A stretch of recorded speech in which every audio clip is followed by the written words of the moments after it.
Already seen a video starring several random teachers like me. You have learned how to use love evidence-based teaching practices.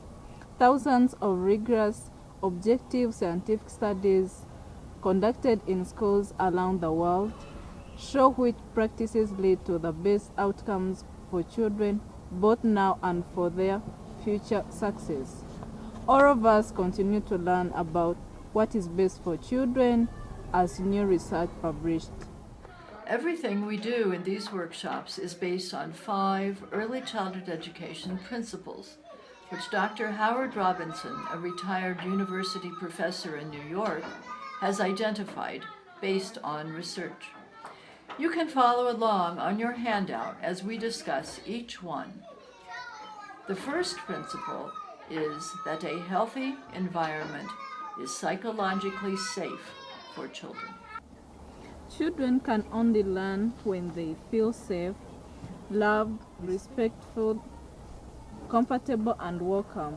Skilled teachers nurture all 4 areas of child development: social, emotional, physical, cognitive development.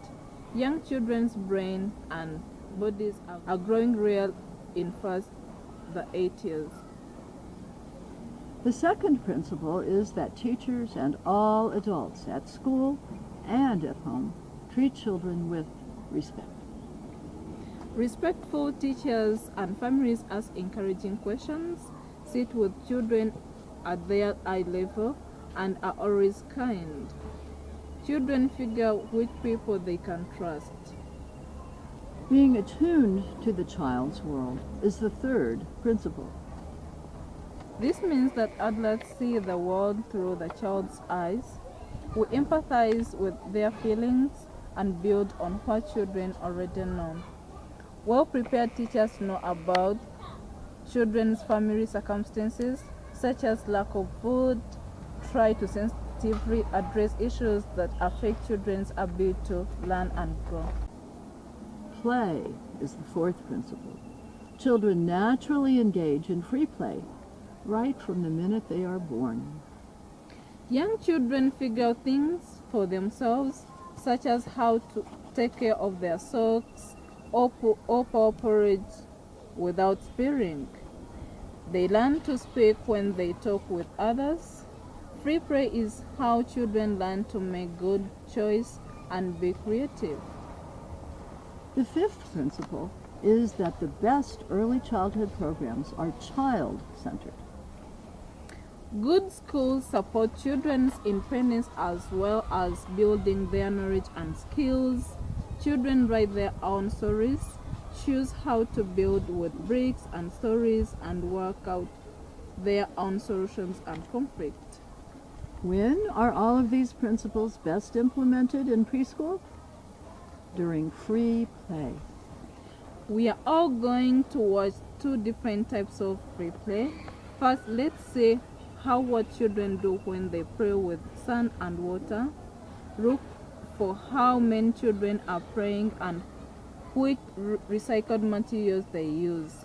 It's a very short video.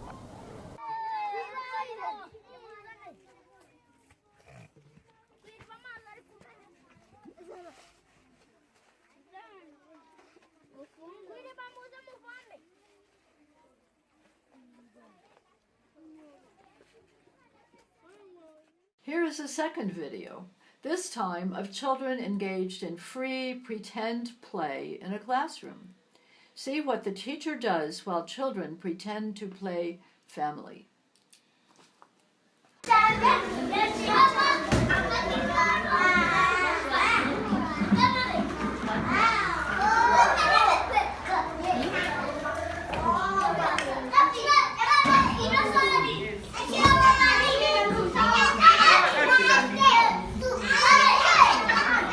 We would like you to take some time to ask questions about these 5 principles and the ways you saw them being implemented in the 2 videos.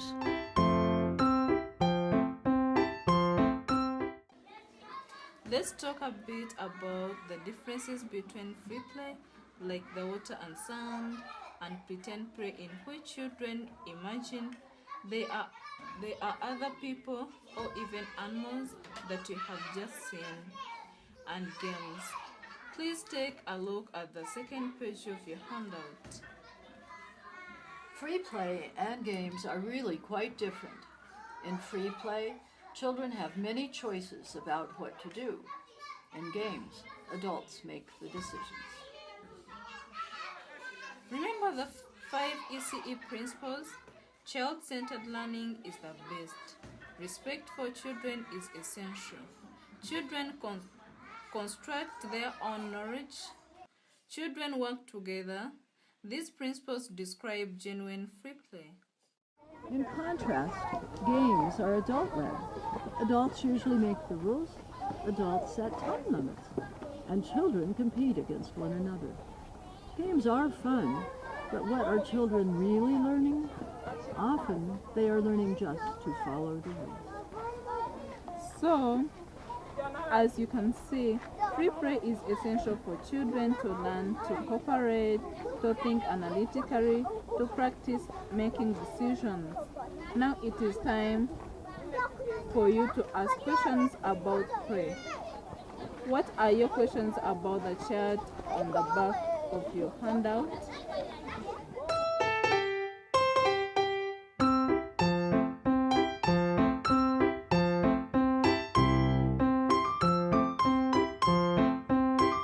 Let's look at your handout called Did You Know? Notice how little we remember if we only see and hear something, and how much we remember when we say and do by engaging in real life, hands-on experiences like free play. Why do you think we learn so much by saying and doing? Because often when we do things, we use all of our senses. We not only hear and see, but we touch, smell, and sometimes even taste. Think about how much you really remember when you see a picture of a freshly baked loaf of bread, and name it bread. You probably remember the word to label the picture. Then imagine if you could actually mix the dry flour with the yeast, knead the sticky dough with your hands, put the dough into a baking pan, smell the delicious aroma as the bread rises and bakes, and then taste the warm, fresh bread. Children will never forget that real experience. Now is a good time to take a few minutes to compare what we have just talked about. Doing and using all 5 senses to learn with the 5 ECE principles.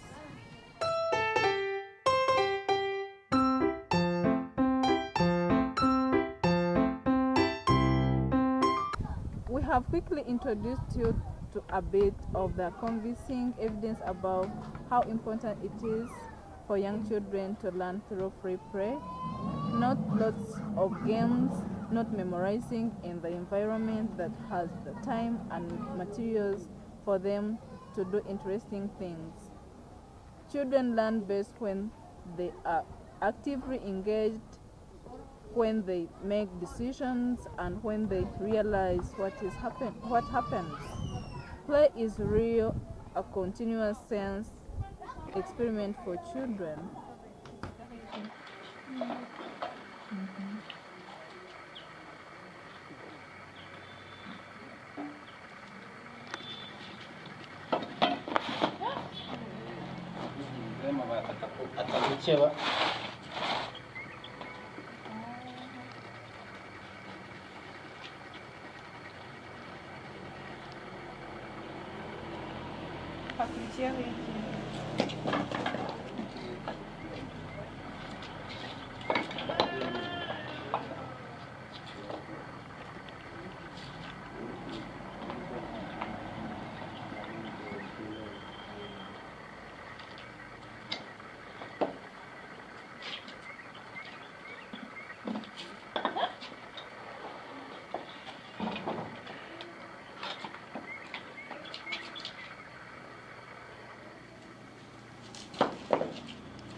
We have another handout for you with songs and movement experiences. These activities are great to gather groups to help children focus as they begin a group activity, to build vocabulary as well as physical skills. Tunes to the songs are easily found on the internet if they are not already familiar to you. Have fun doing them here and then with your children. In the next section of our module, we are going to share with you several tools for teaching: themes, curriculum web, KWL's charts, integrated learning plans, and community resources. Let's take a 5 minutes break before we get started.